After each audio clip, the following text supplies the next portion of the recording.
one of the most dynamic and globally recognized entertainment forces of our time, opens up fully about his life, in a brave and inspiring book that traces his learning curve to a place where outer success, inner happiness, and human connection are aligned. Along the way, Will tells the story in full of one of the most amazing rides through the worlds of music and film that anyone has ever had. This memoir is the product of a profound journey of self-knowledge, a reckoning with all that your will can get you and all that it can leave behind. Will tells the story in full of one of the most amazing rides through the worlds of music and film that anyone has ever had. Will Smith's transformation from a West Philadelphia kid to one of the biggest rap stars of his era, and then one of the biggest movie stars in Hollywood history, is an epic tale, but it's only half the story. Will Smith thought, with good reason, that he had won at life. Not only was his own success unparalleled, his whole family was at the pinnacle of the entertainment world. Only they didn't see it that way. They felt more like star performers in his circus, a 7-days-a-week job they hadn't signed up for. It turned out Will Smith's education wasn't nearly over. His mom taught him that the only thing people can't take away from you is knowledge. Because of the unpredictable and fear-based environment created by his father, he learned at an early age how to read people and understand their emotions. This was a survival mechanism for him, but would serve him well as an actor in the future. While his dad caused him so much fear, he was also his greatest champion and always had his back and provided for him and his family. His entire family were fighters except for him. He was the weak one without courage. In acting, understanding a character's fears is a critical part of understanding his or her psyche. The environment caused them to be a natural-born pleaser and entertainer in order to placate others, and keep everything happy to avoid pain. His father's saying was that if two people are in charge, everyone dies. He vowed that one day he will be in charge and this will never happen again. Two of his greatest gifts are his imagination and his work ethic. When combined, he can make money rain. Comedy is an extension of intelligence. It's hard to be really funny if you're not really smart. Living in your own rules and your own reality can be an advantage sometimes. But you have to be careful when you are detached from reality because there are consequences. Unlike most people who grow up and choose reality over fantasy, Will never did that and chose fantasy to keep him safe. All fantasies eventually fail. No matter how hard you fight, the truth is undefeated. Reality remains the undefeated champ. His grandmother Gigi lived the gospel and felt like it was an honor to serve others. His parents and grandmother instilled in him 3 things: discipline, knowledge/education, love. His grandmother taught him that it's hard to be sad when you're grateful for all God has given you. He's only giving you one job, to love all of his children. To the black communities, he wasn't black enough because he wasn't tough. But his music was considered soft and accessible enough for white audiences, but he was still the black kid. He was a classic class clown, using performance and humor as his sword and shield. He started to equate laughter with safety. He aspired to eventually create a life for his family, where he could provide for everyone and make everyone happy. When his grandma saw his rap book full of curse words, she taught him that intelligent people don't need to use curse words, and that he should be using his blessing to uplift people with his words. During rap battles in high school, he was invincible. He learned that no matter how good you were as a rapper or your style, you can't beat funny. And he was the funniest. Learning becomes really easy when you know your teachers love you. Internal power and confidence are born from insight and proficiency. When you understand something or are good at something, you feel strong and it makes you feel like you have something to offer. Being good at something allows you to be calm during the storms. When he met Jazzy Jeff and they spontaneously collabed at a party, it was magic and they were both in the zone. Will admits that he's probably the only person in the world who has outworked him. All Jeff ever does was put in work and practice. A great concept from Jim Rohn: look at the 5 people you spend the most time with because that's who you are. When people give you advice, they're basing it on what they would do, what they can perceive, and what they think you can do. His father deliberated between his mother's wishes for him to go to college and for Will's dreams of pursuing rap. They compromised and gave Will 1 year to pursue his dream, but then after that he had to go to college that his mom chose. He revered his father for his leadership in this situation. Life and living is the journey from not knowing to knowing. From not understanding to understanding. From confusion to clarity. Life is learning. Overcoming ignorance is the whole point of the journey. You're not supposed to know at the beginning. We have it backwards. Venturing forth is how we get the knowledge. We can't expect to have the knowledge before we venture. In school we learned a lesson, then take the test. In life is the test, and then it is our job to find the lessons. His dad taught him that it's better to die than to walk around scared. The double album that he and DJ Jazzy Jeff put out was the first rap group to win a Grammy ever, as the category just started their year. Russell Simmons was using them as the tip of the spear to pioneer hip-hop in the mainstream. At age 20 he was a world-famous rapper, Grammy Award winner, and freshly minted millionaire. He sensed and confirmed the truth that his girlfriend cheated on him. This devastated him, even though he felt like he did everything right. How could this happen? At this time he was still equating performance with love. His self-esteem was foundationally dependent upon whether his woman was happy. His self-image was bound up with women's opinion and approval of him. Your environment is critical. Choosing the city you live in is just as important as choosing your life partner.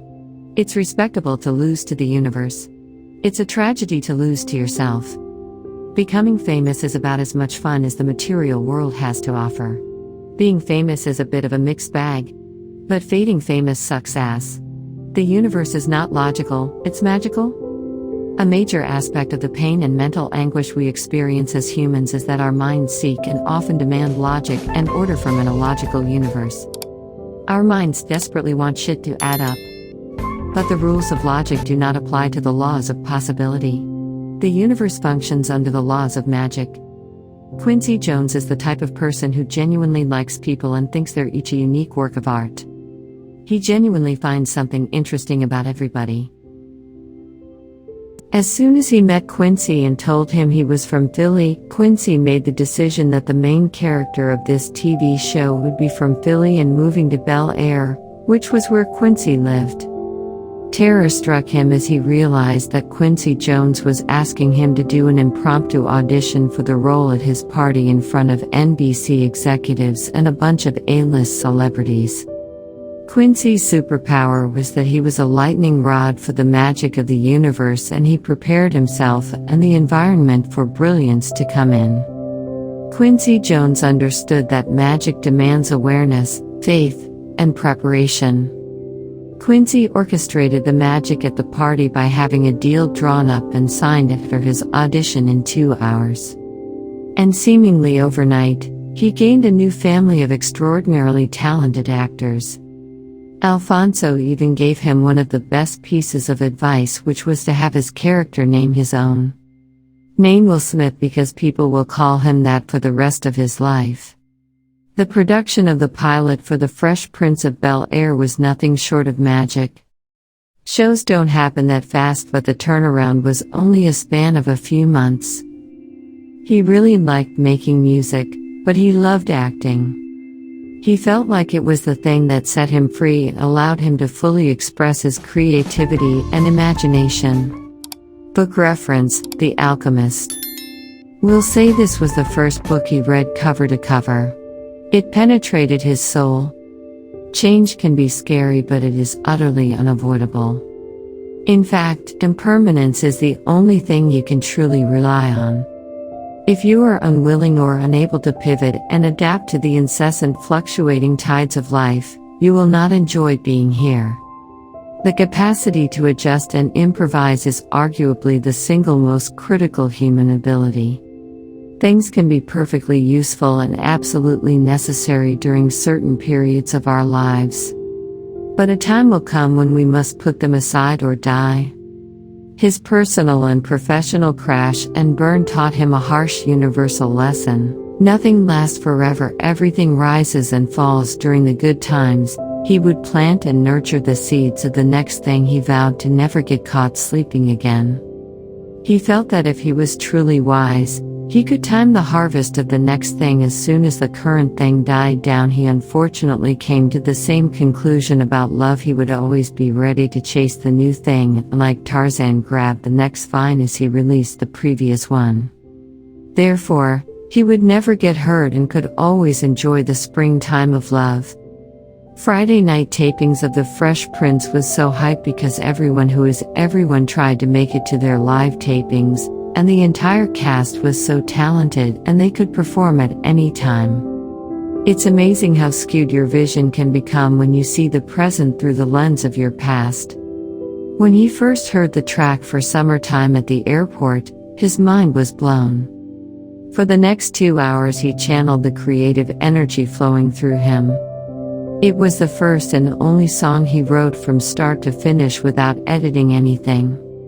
Summertime hit #1 on the hip-hop charts, won another Grammy and an American Music Award. While on sets, he had an obsessive work ethic because he was afraid of failing. So he memorized the entire script including other people's lines because if it failed, he didn't want it to be his fault. He desperately wanted to win the approval of James Avery, who was a master at his craft. He was his father figure on the show but slowly became one in real life as well. One of the most famous dramatic scenes of the entire series was with Will and James when his father bailed on him. James coached him through it and it became the actual cut. Asking what a character wants is a portal into the essential truths of somebody. Once you answer the essential question of what do they want / their main motivation, the next question to answer is why do they want it? The war between desire and obstacle is the heart and soul of dramatic storytelling. Sometimes the obstacles are internal. When JL asked him what was his main goal, Will finally articulated something that he never said out loud before. He wanted to be the biggest movie star ever. The 3 F's of movie stardom. Being able to fight, being funny, and being good at sex? What do you think of as yourself as a fragile construct, just like the characters that actors play? Because of his method acting on 6 Degrees of Separation movie, he lost his character on The Fresh. He met Jada and they both knew they were meant to be. But he had a nervous breakdown when he met his wife Sherry for dinner because he knew he would never break his word or commitment to his wife. Will couldn't comprehend quitting or divorce. It's either you accomplish your mission or you die. Your mind is trying to protect you from hard things, to defend you from pain. The problem is all of your dreams are on the other side of pain and difficulty. So a mind that is trying to seek pleasure, comfort, and the easy way inadvertently poisons its dreams. If it were easy, everyone would do it. The reason we make vows is because we know we're about to do a hell walk. In his opinion, people get divorced too soon, before they were able to extract the lessons that will prevent them from doing the exact same things in the next relationship. The heart and soul of their union then and now is intense, luminescent conversation. If they begin a conversation, it is usually at a minimum of 2 hours and typically 5 to 6 hours. Before Will even met Martin Lawrence, he respected him, his artistry, and his street cred in the black community very deeply. He studied him incessantly. Martin came to him and asked him to be a part of Bad Boys. Martin eventually took over the production but was telling everyone that he wouldn't do it without Will. Martin was taking a shot on him despite Hollywood being skeptical about Will. Near the end of the divorce process, Sherry proposed to Will to keep the family together to do its best for their son. Will told Jada everything, and through her tears and devastation, agreed that they should try everything they can to keep their family together for their son. When the box office numbers for Independence Day came back as record-breaking, his dad called him at 3 a.m. to remind him about how he always told Will that there's no such thing as luck. That it's all about preparation and opportunity. Then his dad said he's the luckiest dude alive, and they both erupted in laughter. The next 10 years of his Hollywood career was astonishing with so many hit movies and records. The theme song to The Fresh Prince, which is technically a record, is apparently the biggest rap song in history.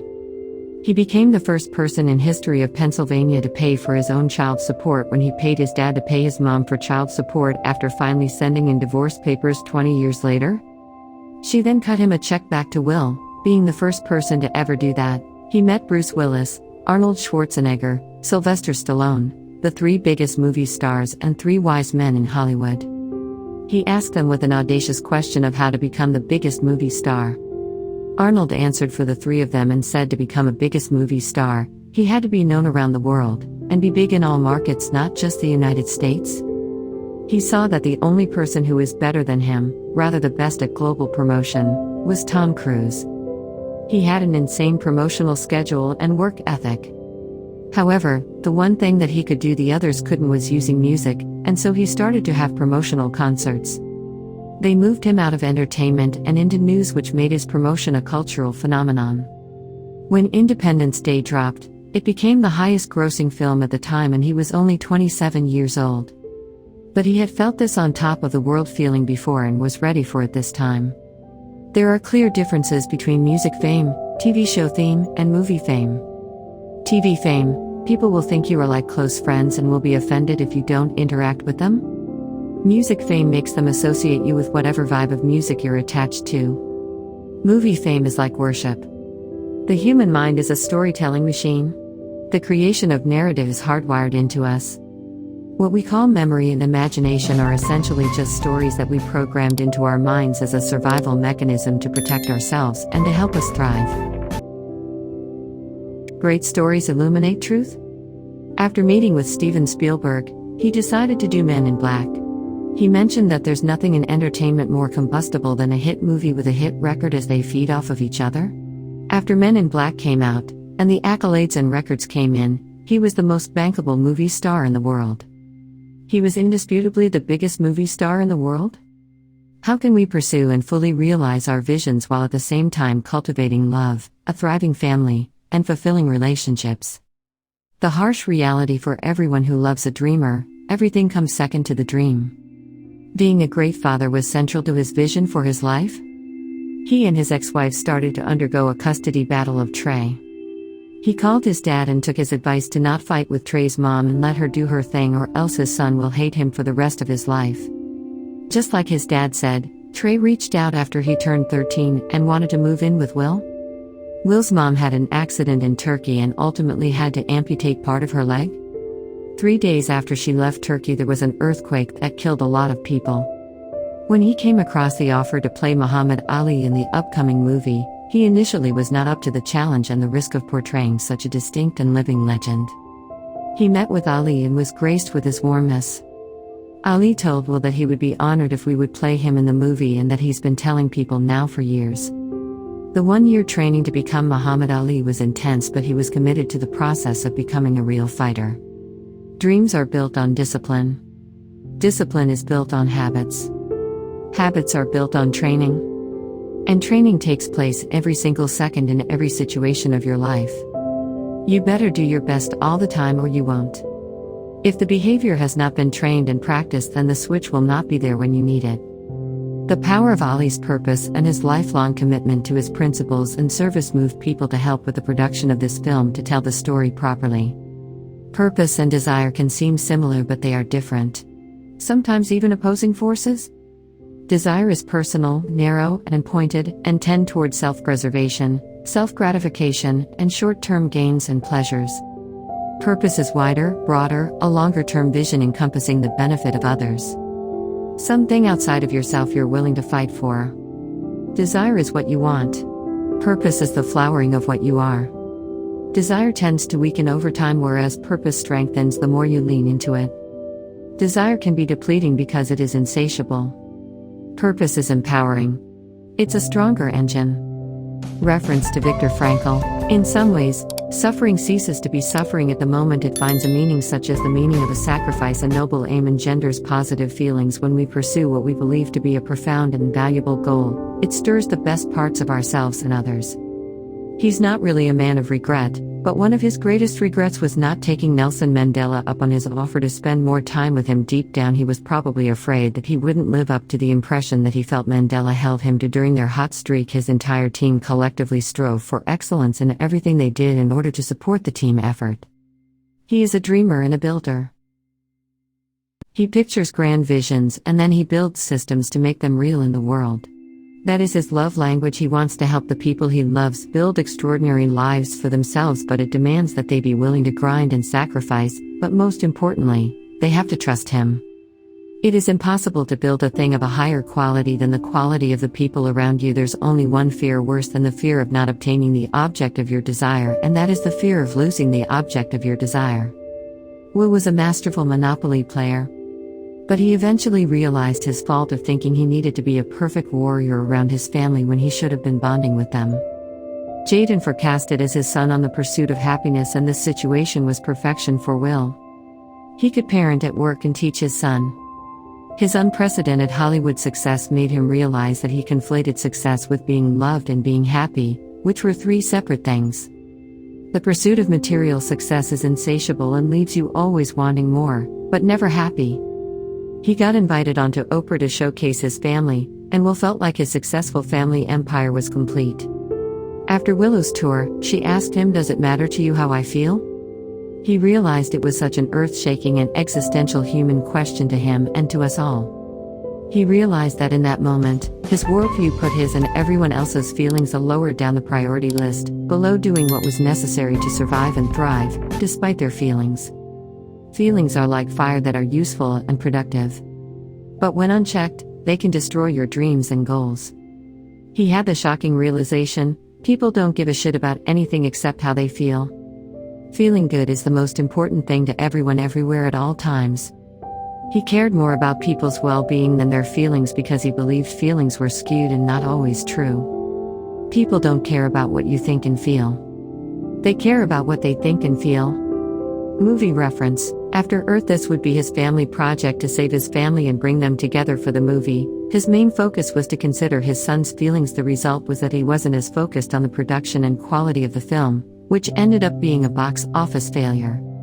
Will and Jada came to the understanding that nobody can make someone else happy. They needed to be responsible for their own individual happiness. He realized he was addicted to the approval of others, and he got that through winning, hard work, and obsessively pursuing perfection. He also saw downtime as the enemy where you lose things. He realized that his need to be busy and active was a way to prevent himself from feeling and being alone with himself. Memory is not a flawless recording of what actually happened. It's not a video or even a photograph. It is your psychological artistic rendering. It's more like an abstract impressionistic painting of what happened. It is also not fixed as it can change over time. He did a 14-day silent retreat cut off from everyone else in his Utah cabin home. He read a lot of books and learned about meditation and self-reflection. He realized when he was alone with his thoughts that he didn't want to be with himself, and if this was true, why would anyone want to be with him? What would make you happy? If you could snap your fingers and have any life you wanted, what would it look like? A freestanding man is self-aware, self-reliant, self-motivated, self-confident, and utterly unswayed by people's approval or disapproval. He knows what he is, what he wants, and because of this he surrenders his considerable gifts into the service of others. Control is just an illusion. He discovered that surrender is infinitely more powerful. Act when the universe is open and rest when she is closed. He did a spiritual ceremony where he had an epiphany that he was beautiful internally and didn't need anyone's external approval. Death has a way of transforming the mundane into the magical. Every moment spent with his dad in the last few weeks of his life was deep and meaningful. What are the most central and critical tenets of filmmaking is, know your ending. The end of the film is similar to the punchline of a joke. You want the meaning to erupt in the hearts and minds of the audience. Imagine beginning to tell a joke without knowing the punchline. Life is like that. There's nothing that you can receive from the material world that will create inner peace or fulfillment. The truth is the smile is generated through output. It's not something you get, it's something you cultivate through giving. In the end, it will not matter one single bit how well they loved you. You will only get the smile based on how well you loved them. The sweet paradox is being fulfilled by giving. Allowing the best within you to serve and unleash the best within others is the most intense of human pleasures. He defines love as discovering, cultivating, and sharing your unique gifts for the purpose of uplifting and empowering your loved ones. The smile is a combination of the recognition of the unique treasure within you and the realization that the treasure is multiplied through giving it away. Loving, giving, helping, serving, protecting, nourishing, empowering, and forgiving are the secrets of the smile. Will and Jada realized that what they needed from each other was 100% unconditional support. Not judgment, not punishment, but total, unbending devotion to each other's growth and well-being. They came to see their marriage as a spiritual discipline. We are learning to cultivate care, concern, and compassion in the most intimate and difficult of circumstances. There are a few things in life as difficult as being married. Love is hard. It takes enormous courage to open a wounded heart over and over again to the possibility of love's bliss. Loving unconditionally is very hard because it's easier to love someone if they act exactly as you want them to. But how do you behave when they step outside your picture? How do you treat them when they hurt you?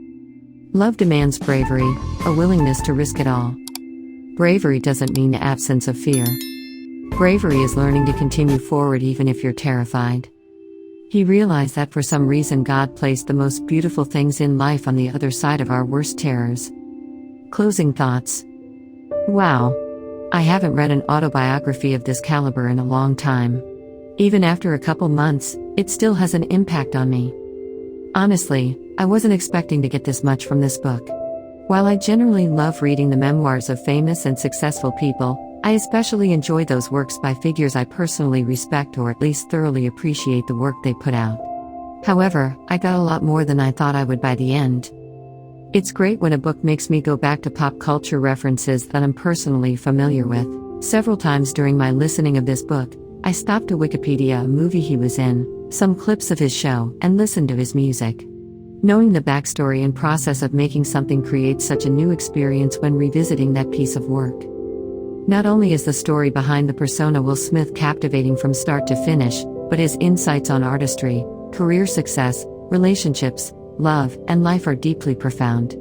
Will does a great job pulling back the curtain on what it's really like on the other side of megastardom, which is something only a privileged few will ever experience.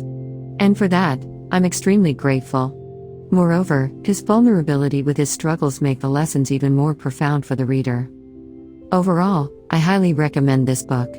If you're a fan of Will Smith, or just like reading great memoirs, you'll definitely enjoy this book.